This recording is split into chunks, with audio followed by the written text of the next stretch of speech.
We'll open up the capital budget meeting for Wednesday, August 23rd, 2023. And first on the agenda will be Conservation Commission. Good evening, Landis. Good evening. Landis Hershey, Walpole Conservation Agent. So we have a capital budget item for treatments of Turner Pond, Clark's Pond, and Memorial Pond.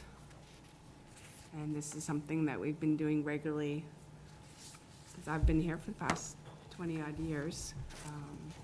And we would continue this process. We did recently add Memorial Pond to treat some of the aquatic vegetation that's been popping up there as well, which was recommended. So if you have any questions? Yeah, so usually this has always come in a 3-year treatment. Is that what we're going to be doing? And is it all of this money for the full 3 years, or is this just year one of? Well, I submitted the 5-year plan for 3 years, for 2024, 2025, and 2026. Okay. Okay. And so will this money cover the full length of the request? Yeah, so it covers, we use an outfit called Wetlands and Waterways, and they come in and they review the ponds at the beginning of the season. They put together the application for the DEP permit that is required, and then they come out 3 or 4 times during the year to look at the ponds and assess what the treatment would be. And then at the end of the year, they give us an annual report with suggestions for the next year. Okay. So, okay, so where was it? I just had it here. Okay, so Turner's Pond was for, the request was for $13,975. Clark's Pond was for $12,580, and Memorial was for $15,407, correct? That's and they were all correct. recommended by the town administrator out of free cash. Larry? Do they use herbicides, or is it organic, or, I'm just Right, thinking, they do use herbicides. They use a variety of different herbicides that are licensed by DEP to use in ponds. And they go out there and they target the certain aquatic vegetation that needs to be removed. is there an organic option? I'm just thinking, does this all end up in our water system, like, or, I don't know, these ponds run into our water table or anything? Well, no, surface water and groundwater is usually separated, Okay. right? So they don't, the pond water usually goes into the river and goes down into the ocean. But my understanding is the treatment, the chemicals that they use are specific to the vegetation, and it kills the vegetation and then it breaks down. It doesn't continue on. And this is a funny question. This sounds to me like ongoing maintenance. I Unfortunately, it guess, is. why is it a capital item and not a operating item? So it could be, it's something that, as Landis mentioned, as she submits every few years rather than on an annual basis.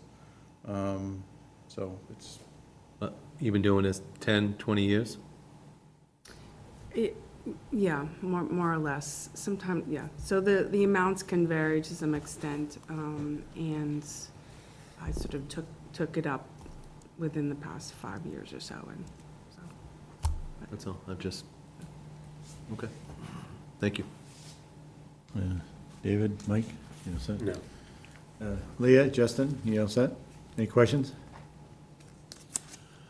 Just to clarify, so this money is for the next 2 years or whatever that duration is. It's not per. It's the total until the next ask, correct? Right, it's for 3 years. For 3 years. Okay, so it's 13,000 for Turner Pond spread over 3 years. Correct. Gotcha.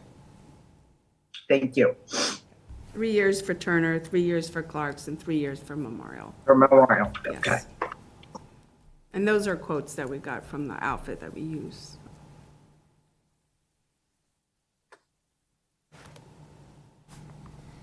Okay, any further questions? That's it? Okay, That's it. I guess that's it. Thank you. Thanks, Linus. So next up, we'll have Pat Shane, Director of Community and Economic Development, to discuss his request for zoning. So just, something I just want to point out, so the zoning bylaw review and revision. So the request is for $65,000. Town administrator is recommending it for $65,000. The funding source for that is the Kendall Fund. So I bring that up because this isn't a funding source that requires appropriation. This is something that the town has in the past expended from, and their town meeting authorization isn't required for this. We're bringing it to your attention because it's such a large expenditure, $65,000. It's a pretty big project, so we just wanted to make sure this committee, we got its blessing before proceeding with an expenditure of that size. So, that being the case, I'll turn it over to Pat. You can talk to you Yeah. about the project. Yeah, so I have it called zoning review and revision. Essentially, this is more of a recodification and audit. We went through the we're finishing up the master plan process, and one of the kind of key issues was looking at from an economic development goal standpoint. Zoning audit was drastically needed and overdue for our zoning. Having working with it every day, there's numerous inconsistencies, kind of sections that have been taken out and kind of haven't been really patched up or cleaned up rather. So this would more or less function as kind of like a legal review, whereas I believe in 2007 the town did go through a zoning rewrite with a planning agency, which was a much more comprehensive, larger project. This is much more based on, I guess, just legalese, cleaning up the language, removing inconsistencies, having it the zoning function in a more readable and transferable way. So the 65,000, I reached out to both a law firm as well as a planning agency to try to gauge the cost. It was a price that I felt was pretty fair and kind of within the middle of what I'm looking to do. So, and along with that, obviously requesting it through capital, looks like Kendall Fund is an option. I pursued this through the state's one-stop grant program. So there is capital planning grants that are available through that program. I apply in the spring and I find out in the fall, essentially, if I get the funding. So everything works out. I probably don't even need the Kendall Fund money, and I could just utilize state grant funding. But just to cover my bases, want to ask for that as well. So is this just a kind of a cleanup? It reviews it and then kind of cleans it up? Because I know when I was on the planning board, every time there was an amendment in years past, it affected other parts of the zoning bylaw, but you didn't realize it till that came to a meeting or something like that. You didn't realize it That's exactly till you came it. upon it, and that was the tough part, and they were contradicting each other. So we had a lot of issues with that. So that is the type of thing that you'd be trying to clean up. 100%. Yeah, that's obviously there's great planning zoning initiatives that are more like policy changes and looking at regional changes, and I think we want to focus on that as well. But this particular is exactly like you mentioned. It's trying to remove those inconsistencies and really kind of scrub the bylaws to be clean, concise, and consistent throughout. So it would be a cleanup, but it's really not zoning changes unless it's something that needs to be cleaned up. Ideally, yeah. I mean, I think the law firm that I spoke to about it, think that they have a pretty standard process they go about doing this. It's, an involvement with land use boards, with staff that utilize the zoning. They take kind of a first approach of reviewing it themselves from like a legal eye, and then looking and asking town staff, planning board, for example, where are sections that kind of come up as consistent issues or flaws. And so there may be some a little more comprehensive changes, but nothing that would drastically change like a policy change or a new zoning section, so to speak. So it's really just trying to clean up overall. So they'll maybe try to incorporate some of the issues that came up in the master plan too, probably? Yeah, I mean, there's a litany of different zoning things that I think we need to look into. I mean, I know one big hot topic issue is the MBTA zoning that affects Walpole. But that's something that we're looking at from a separate eye. If it can be lumped into this process, it might just be from a review standpoint, but we're not intending to use like the law firm, or so to speak, or whoever we go with, to write that zoning. That's kind of a separate, more or less policy change. And so that's why it's trying to separate those and just handle them differently. And this would just be kind of purely, as we talked about, just clean up and removing inconsistencies. Okay. All right. Kendall Fund is used for, I think that the technical scope is planning activities, so it's within the scope of the intention of how it. much is in there approximately? Kind of the same thing. And I don't have that information. Okay. But I think so. Most recently, the Kendall Fund has helped to supplement the cost for the master plan. I don't know the exact number. I know it's well over the six-figure mark in the account, in that account. yeah. Yeah. Yeah, because I remember we used it when we did the master plan, 20 years ago? When was the last one we did? About 2000, right around 2004. there. Yeah. 2004, we used it then. Yep. And now, does the planning board have to vote for that, or is it town meeting that? No, neither, it's just available for expenditure from town departments, so Okay, but who oversees it? I mean, there's restrictions the on treasurer does, the treasurer, okay, yeah, town treasurer. okay. Questions?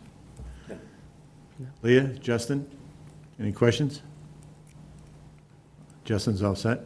Thank you. Thumbs up. You good, Leah? Yeah, I'm good, thank you. Great, thank you.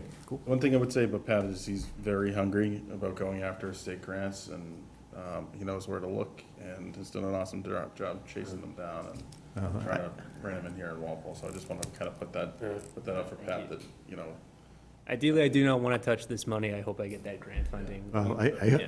I hope you learned well in Norwood, because they always seem to get the grants, so That's exactly, we were always told, it's like, you're never going to get funding, so you're just going to have to go find it. So, same mindset. I'm just going to try to get that funding. So, Just one question, a little off the Yep. track, but with the MBTA, did they give Walpole a number? I was just reading that there's a town, I think it was at Holden, yeah. and they only have 2,600 people in the town, and they gave them some crazy number of like, I don't know, 1,000 or 1,500 housing units they had to do, but they talked them down So communities that are, 100, so. yeah, communities that are under 70, that are under a population of like 7,500, they have different steps. They go along, they kind of have reduced figures. We're not impacted by those reduced figures being in Walpole. They have a population of 26,000, so not applicable to us. We have to follow the guidelines as they're written. Okay, I didn't know how they came to that number for each community, how they had to increase, but. I could talk about that for an hour if you'd like. Yeah. Yeah. No, we're good. there's plenty of other meetings where Pat talked about it for an hour. If you want, you can go back and watch those. Absolutely. If you want to know afterwards, just reach out. I can go Okay, over it. no, I was just curious, I just read the article the other day, and it's just not, I don't know, doesn't seem right that they're imposing all of this on the towns, so. Yeah, we just found out last week they've changed the guidelines again. So guidelines were initiated in 2021, finalized in 22, and now they just came out with a revision that's probably could impact us in maybe a positive way, but I'm still trying to kind of figure out the ins and outs of the new change. So, Very good. All right, thank you very much. thanks. Thanks. All right, next up, I just want to introduce Brendan Crope, the Recreation Director. Oh, welcome. How you doing? And you? Good. Okay, so Recreation Department, we have three requests this year. Going in order, I'll get into a little bit more detail, but the first request is for Jarvis Farm improvements and repairs. Second request is for downtown recreation activities and elements.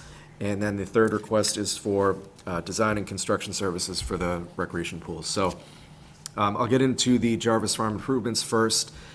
Back in 2022, we did a program and facility study for the Recreation Department that included Blackburn Hall, Jarvis Farm, Studio East down in East Walpole, and the pool facilities.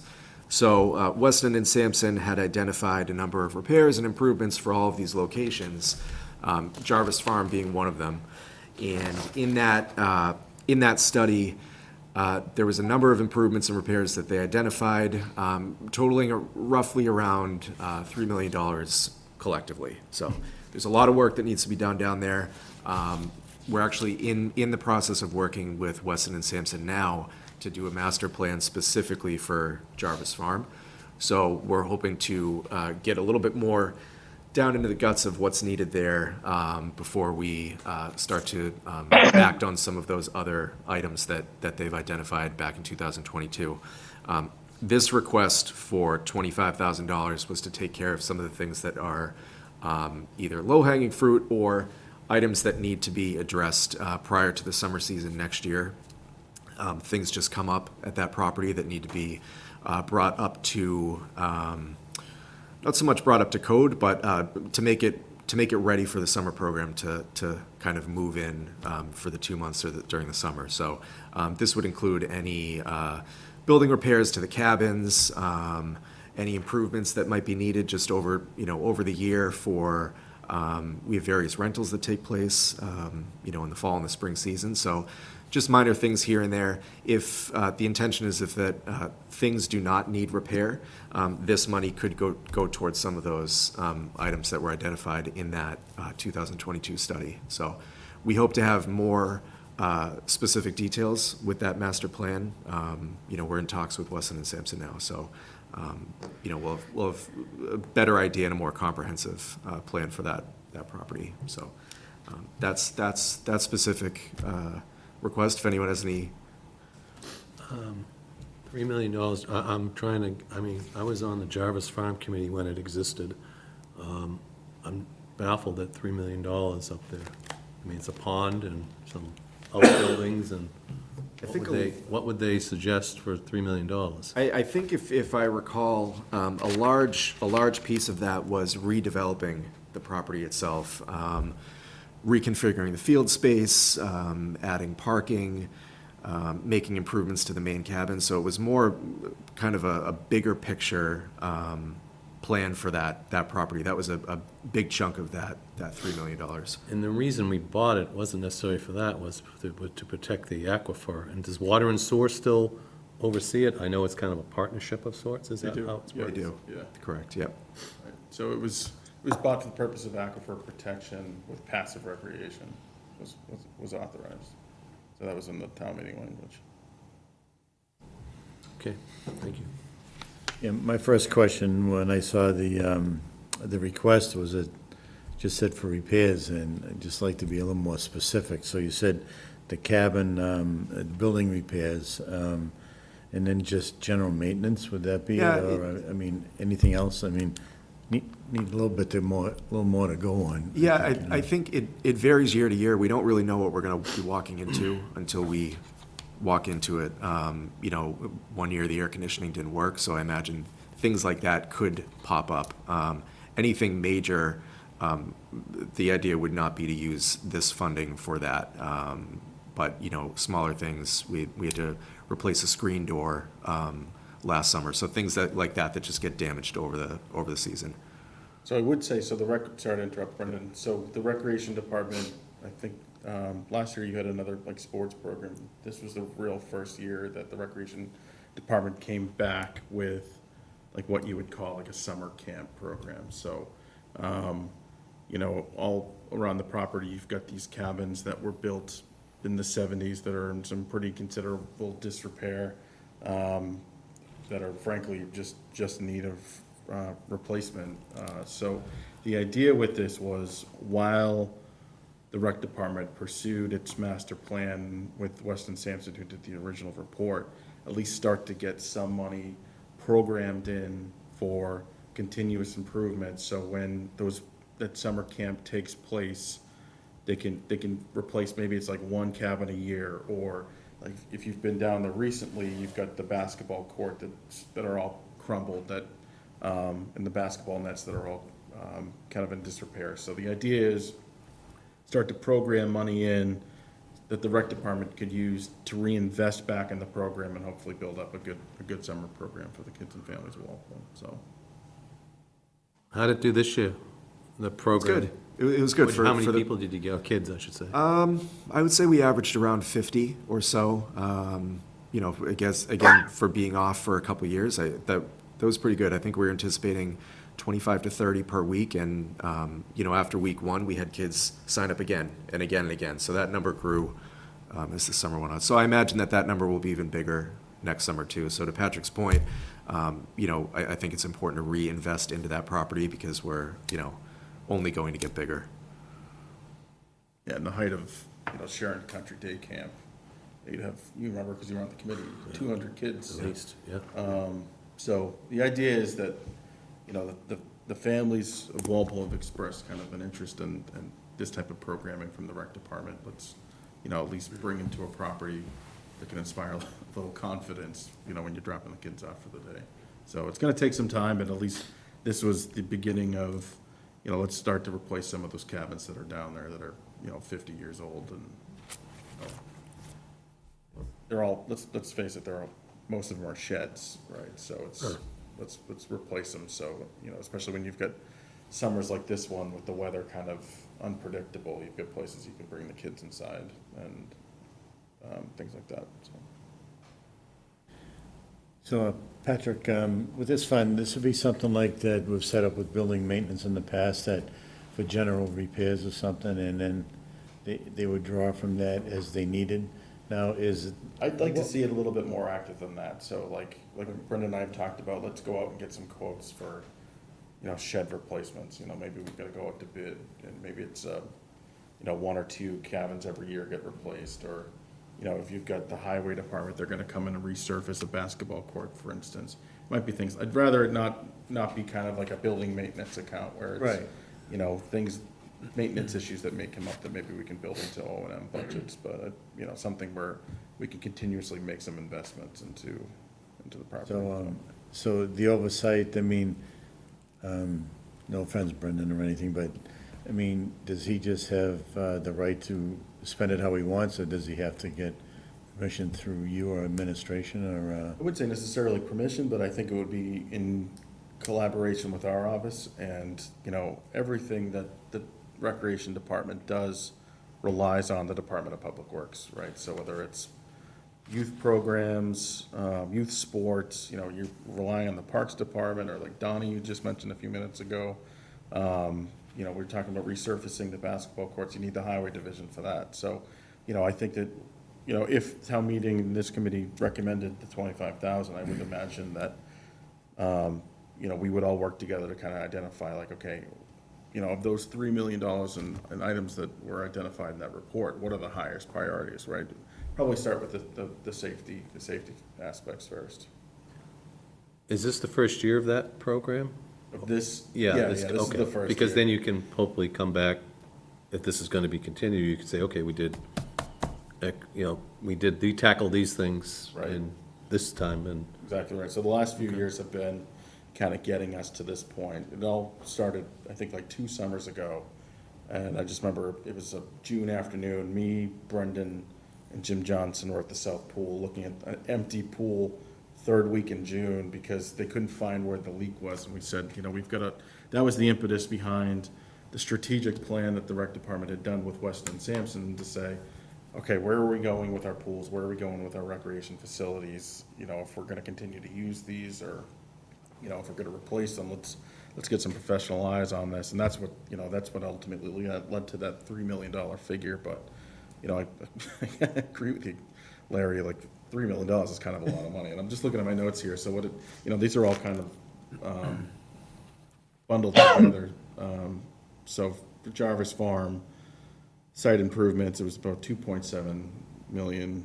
Entry landscaping, shade structures, and these are all things, not necessarily immediate needs, but things that they're recommending to kind of make it a good recreation facility. Architectural/structural improvements, about 65 grand. Mechanical, electrical, plumbing improvements, 15 grand. And design and permitting, 230 grand. So, That comes to 3.09 million for the Jarvis Farm. Not saying that's the direction we're going in. What I'm saying is we've got some, if we're gonna continue to invest in this program, we've gotta do things like replacing cabins and at least start there until we can, build this program up. And, maybe it is, we're looking at, shade structures like a gazebo, structure similar to that one where you can do like outdoor lunch or something. But we're not there yet. Right now, where we are is we just need to replace some cabins and, safety and, tripping hazards, things like that, so. Can you use the pond? We have in the past. Did you use it this summer? We did not this summer, no. The last time we were down there prior to the pandemic, that was the last time we used it. It wasn't, not that it wasn't received in a positive light, but the parents, they didn't really have a lot of interest in it. We said, if you want to swim, let us know, we'll do swimming lessons, we'll do water activities. There were a lot that opted out. And there was a lot of work that goes into maintaining the pond and everything like that. So this summer we did not use the pond. Is it, I guess, usable? I know there's been some issues with whatever, growth or algae or something. It would be, yeah. We are currently working with Solitude Lake Management, where they come either weekly or bi-weekly to treat the overgrowth and the algae there. Coincidentally enough, that also helps treat any E. coli or bacteria growth that they find.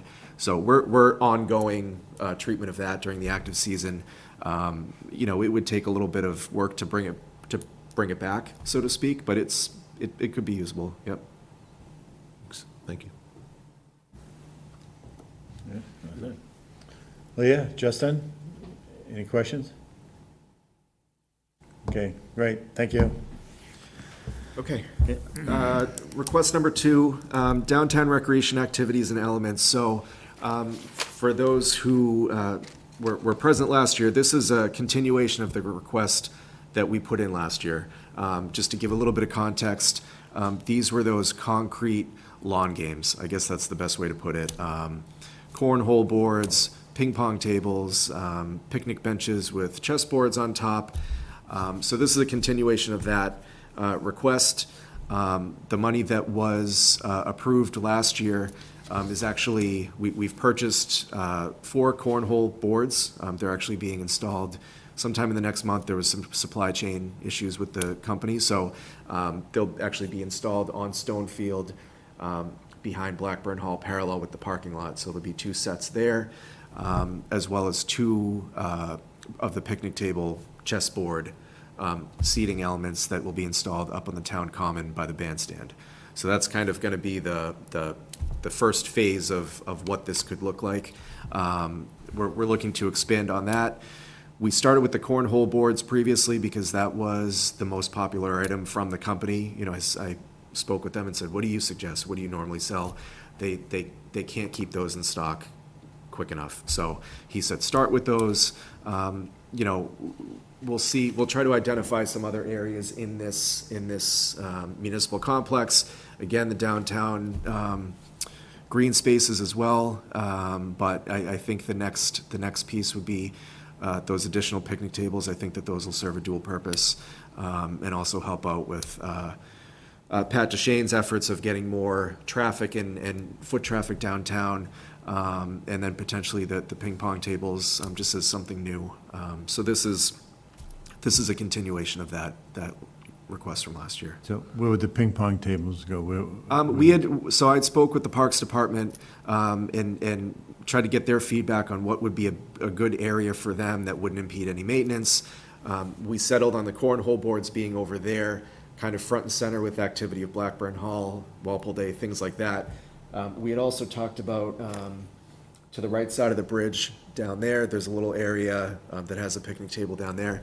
We thought potentially down there as well, if that was, if that was something that we went forward with the picnic tables or the ping pong tables, that would be something that we consider. So this would be something that I think this go around, I'd probably send a survey out to people and just see, here are your 4 options of what we could look at pricing wise. They were all around roughly the same, 1,500 to 2,000 apiece per unit, and try to get the feedback from the public and say, hey, we installed these cornhole boards at Stone Field, check them out, let us know, we want to continue on this, let us know what you want and what people, would be interested in. So they'd be out of the way enough of the ball field. Out of the way, yeah, off to the side. We had initially, a couple months ago, we had marked out, what the footprint would look like. Very, very close to the parking lot, not dangerously close, but close enough where it's out of the foul territory for the softball field, and far enough away where it's, at that age for the softball groups, they're not really hitting it that far anyways. So it was actually a great spot. Initially, we thought down on the side of Town Hall, potentially on the other side of Blackburn Hall, where that little grassy area is. I think that could be somewhere we explore in the future. But again, with the proximity of the road, kind of wanted to stay away from that if there's families and kids running around. So.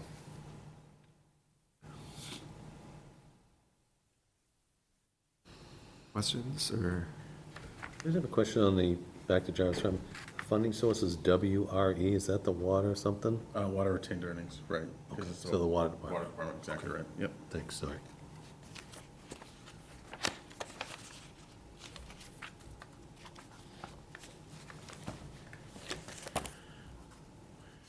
Okay, those were the easy ones.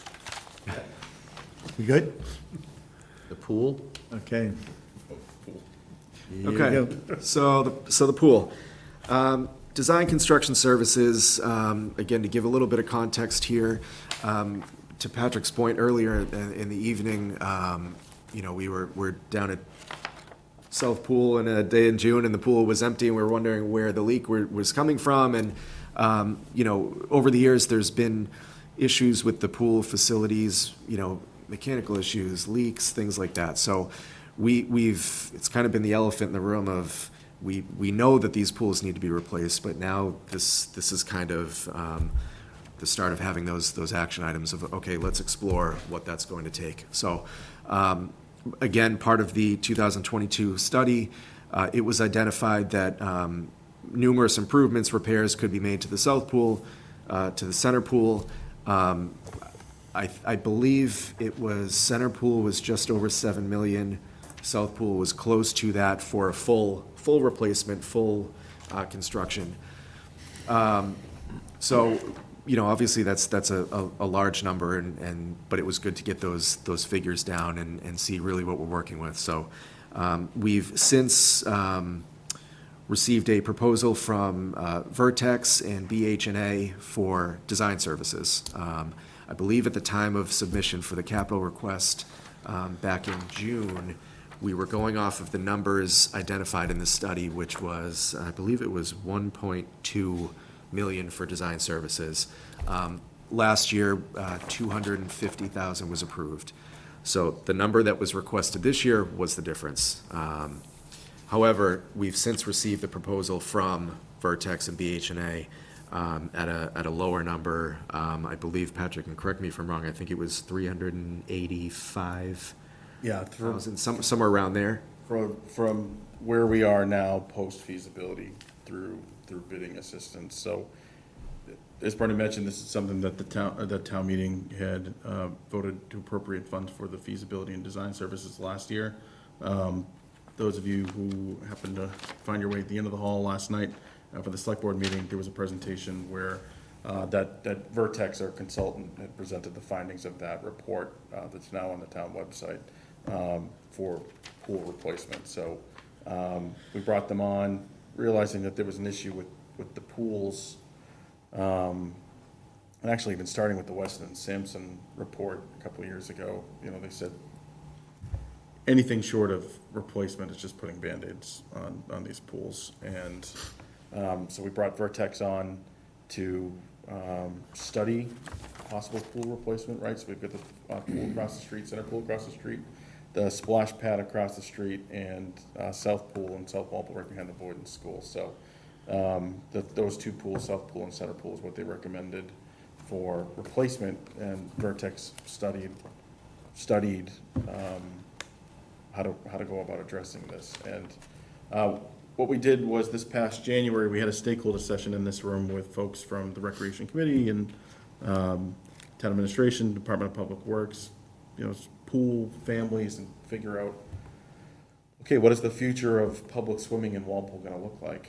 We've got swim team from the high school that participates there, swim lessons that the Recreation Department overseas, and then just generally public swim. And on days where it gets really hot, the pools are packed with families. So, from that stakeholder session, they whittled it down to really kind of three options, which was across the street, either two separate pools replacing center pool, or one kind of consolidated pool that can kind of be split off depending on the programming, and then a third option with a bubble for year-round swimming activities. And the purpose of that exercise, the third option, we're not suggesting that that's the direction we go in, but we wanted to get an order of magnitude of construction costs, what something like that would look like to enable year-round swimming. So as Brendan mentioned, those first two options, price-wise, are pretty comparable, between $7 and $8 million in today's dollars, and then that. For both of them, or each? Sorry, for Center. for both of the proposals across the street, either one of the two across the street or both around the $7 million mark. And then for the bubble was around $13 million. Again, I want to preface this by saying we're not at the point where this is what we're recommending. At this stage, post-feasibility study, what we're looking to do is continue the conversation with that engineer that we brought on board, Vertex, to figure out, okay, where do we go from here, right? So we've got a couple presentations, and we still have to figure out budget. We still have to figure out funding sources, but it's something that it's the pool across the street is 100 years old. I was gonna ask, yeah. Yeah. So Pool's last up year, I had it down, it was 100 years old, and what about the South Pool? right behind that. It's- Same, Yeah, yeah. I don't have the exact year in front of me, but it's right behind that. So the idea is, based on the presentation last night, is as far as replacement efforts, focus the attention across the street, and then what we would look to do is work with building maintenance on South Walpole and try to, limp along for as long as we can. And I would say, with the benefit of the South Pool, or, we can split up activities. If we've got swim lessons and one pool taking place, public swim lessons or private swim lessons, it allows you to do, public swim and, swim lessons, the swimming team. So it's a lot of activities, and, I think we in Walpole have been fortunate to have a few locations that have been able to allow the rec department swimming program to kind of split up and take place all at the same time. So I think, we're not at a point yet. We still need to get direction from the select board, which direction they want us to pursue, but at least this funding would allow us to continue the conversation and, kind of commit to the next phase of design and feasibility, which is schematic design, so. So Patrick, what was the design, that 380 figure that you just said, was that a total, or the 380 on top of the 250 that was, I believe the proposal identified it, that's the total number. Sorry, that's from here through bidding assistance. What we're just looking for is money to kind of help us continue through at least, schematic and, possibly design development, so. Basically, the 250 that was already allocated Plus and the 380. 200 that's asked for here will get you your, It'll get us pretty close. Study. We've still got to kind of work on the figures. I'm hesitant about locking in on numbers here because we still have to work with they just finished the feasibility and design would, project last night, so, and design would be a whole nother, right. that would probably get you the 995 or whatever. Yeah, exactly right. So the number we usually, maybe even, the ballpark number we usually run with is for design costs, it's usually about 10% of construction costs, so. well, that was my first thought when I saw that 995, I'm thinking 9 million for the pool, or 10 million for the pool, so, In today's dollars, that's not what they presented us, but again, you know, there could be a number of factors that are gonna play into that. So no definite path, is this just more information to decide down the road? At least to continue the conversation. At least to continue the conversation, exactly right. And, again, we still kind of need some direction from the board. They just heard the presentation for the first time last night, received the report last night. But in the meantime, you know, we first made that request for the feasibility study in 2021. The funding for the pool design service, initial round 2022, here we are 2023. And, you know, it's another situation this year where, you know, getting down to the wire, past the wire, South Walpole didn't open up until, I don't know the date, but I think you guys had targeted July 16th to open the pools, and it was, I think, into July before South Pool was open. Yeah, we identify months and months in advance of our opening date and kind of track backwards when we need building maintenance to kind of start working. And the tricky thing with the pools is that you really don't know what's going to happen until you get in there and you start filling it with water and things like that. So, you know, that was the case with South Pool this year. I believe it was last year similar with South Pool, where, you know, you fill it on a Friday, you come in on a Monday, and you're down, and then you have to kind of, you know, work backwards from there and try to troubleshoot. And, you know, again, a big challenge with pools is that everything, you can't see it. It's all under the deck and in the you know, filtration system, and it could be a number of places. So, you know, we've been fortunate enough to work with building maintenance over the years to you know, to Patrick's point, put Band-Aids on it. But, you know, it seems to be more and more frequent where issues are coming up. And, you know, when we talked with Weston and Sampson for the feasibility study and the facility study, you know, they had said pool lifespan is around 60 years. We're at 100 and 60 plus down at South. So the issues that we're running into, yeah, that's, you know, it's really what's going to be happening, and it's only going to get worse. So that was really kind of what predicated this conversation. You've got folks that have bought seasonal pool passes and, you know, they're expecting a certain level of service. You've got folks that sign up for the swim lessons, again, expecting a certain level of service. You know, you've got 2-week swim lessons. You know, if you get 3 of them, 3 of those 2-week sessions that you're able to schedule in the summer. If you have one that gets, you know, postponed for whatever reason, it's got that trickle down effect. And next thing you know, you're, you know, disappointing, you know, the families that have kind of signed up for that, so. And we've been lucky to have the 2 locations. So, you know, again, when one goes down, we pivot and we say, okay, let's move swimming lessons to center pool. And then you kind of have that domino effect of affecting the scheduling and the programming as little as possible. But again, you are affecting somebody. You are affecting a group of people and you know, a level of servicing. So, you know, but when you do have one pool, you start to feel it. You start to notice it a lot more. When those issues do come up, you really are scrambling. So, my ignorance, but for last night's presentation, the third option with the bubble, does that turn that facility into like a mega swimming center? Is it the equivalent of both the town pool, you know, over here, and the south pool? So I don't believe, with the bubble, I don't believe it really changes the footprint of options 1 or 2. As far as capacity goes, and they kind of touched on it last night, if you were to merge the 2 pools, their current capacities, you would still be able to, in that one facility, you would be able to accommodate. Oh, Correct, yep. Dave, I'm just, I'm passing around a handout that I had for myself, and I'm sorry to make copies. And I encourage you before, you know, the committee takes a vote next week, you know, if you want to watch the sure, presentation yeah, last night. yeah.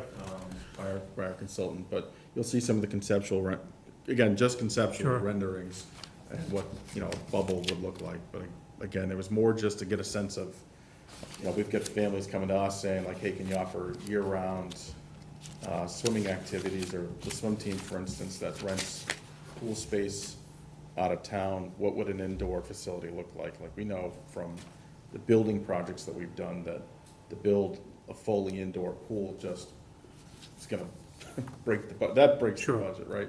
So it was more just to get a sense of, okay, when that question comes up, when we have those conversations with those families, get a sense of what that order of magnitude is.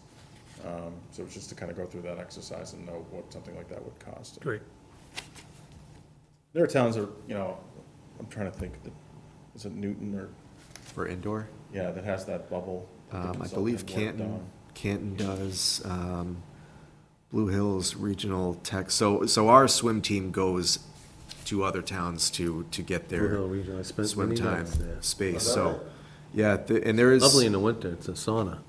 Yeah, it's kind of a rainforest. It has that greenhouse effect. So I think there are pros and cons, but I do know that there's a scramble because swim teams are year-round in many towns. So there is that benefit of potentially being able to rent out that facility, to kind of be a revenue maker as well. But to Patrick's point, I mean, that's a very large scope of project and, very pricey, so.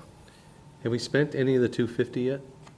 I think it was 200, I think. I'm we sorry, requested whatever, 250. from the fall. It was 250, 250 I it think. For said. the feasibility study, that was the funding source for the feasibility. So we spent, Yeah, we spent okay, those, this is step 2, or whatever. Exactly Okay, right, Yeah. thank you.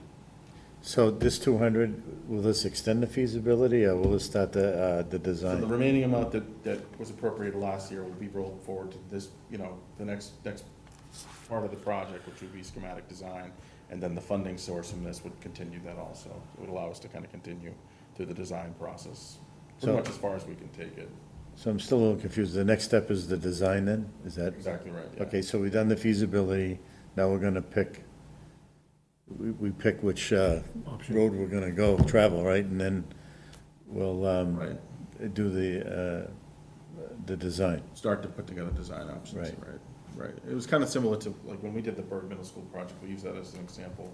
It starts off as blobs on the wall, like, like, what is it that's important? And I think this document here kind of touches on a lot of that. I mean, let's face it, it's a hole in the ground, so there's only so many things you could do with it, but, there are programming aspects that I know the rec department's gonna be looking for, and, once this moves along, we'll give them some direction and input, and they'll try to design it based on, what direction we get from the select board.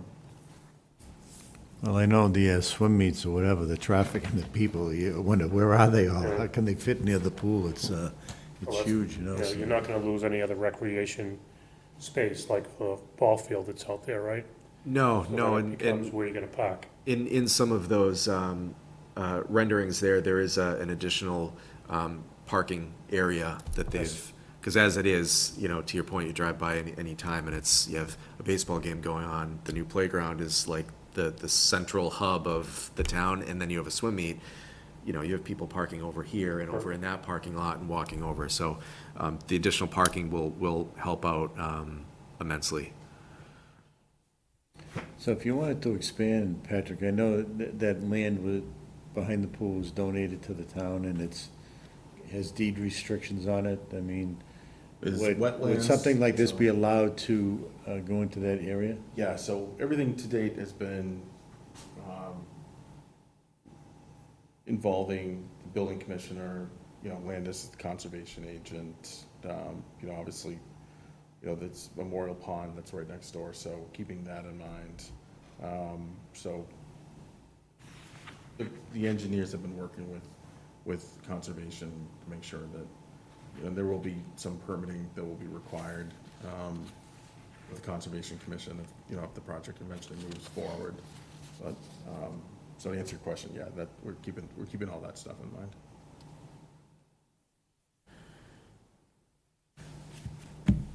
How does the rec department feel about two pools in one area compared to spread out? Is it, I like the idea that you can use one when the other's down, but Yeah. these would be two independent pools even if they were here, correct? Yeah, so it's, there's pros and cons. I think one of the big things one of the big benefits last night that they touched upon is that if there is an issue where you had to close for, high chlorine levels or low chlorine levels or, chemical imbalances, you still do have that other portion that's separated out because, two bodies of water is two filtration systems.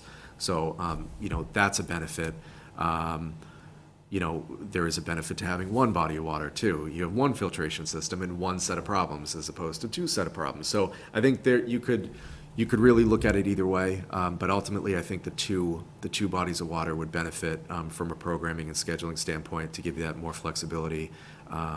You know, I think you kind of have your wading pool currently, and that services a certain age group, and then you have the big pool. I think with the two bodies of water, that second body is kind of the not the infants and toddlers, but the next group who might not be, you know, strong enough swimmers, and they have their own dedicated space. And then you have the main pool that's for, you know, adults, teenagers, seniors, and things like that. So I would say from a rec standpoint, the two bodies of water is the best way to go.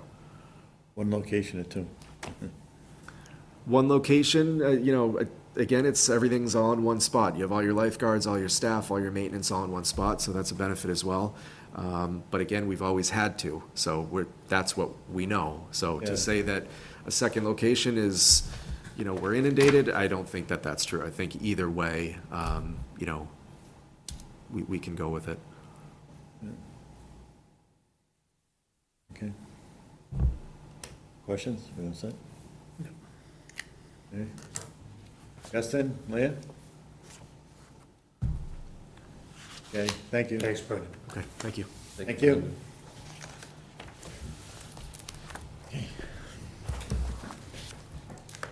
All right, well, I think that's it for tonight. Yeah. Trails, no? Oh, I'm sorry, no, so, I don't know, if I mentioned it last night, so they're coming in next Wednesday. Oh, okay, that's right, you're right. Gary, You're right. from the Trails Committees, I think, coming back from up north, and Okay. I just couldn't make the night tonight, so, Monday next week, or excuse me, Tuesday next week, Board of Assessors is coming in, and then, the entire Department of Public Works on Tuesday. So is Trails coming in next Tuesday or Wednesday? Wednesday. Okay, I was gonna say, we gotta. I'm gonna looks like we update have a the full house agenda. On Tuesday. Okay, All right? that's good. Thank you. Motion to adjourn? Second. Do we have to do the? Yeah. Okay. Yeah. Okay, okay, all in favor? David? Aye. Mike? Larry? Yes. Leah? Aye. Justin? I read your lips. Aye. I'm also aye. Okay, thank you all. See you next Tuesday.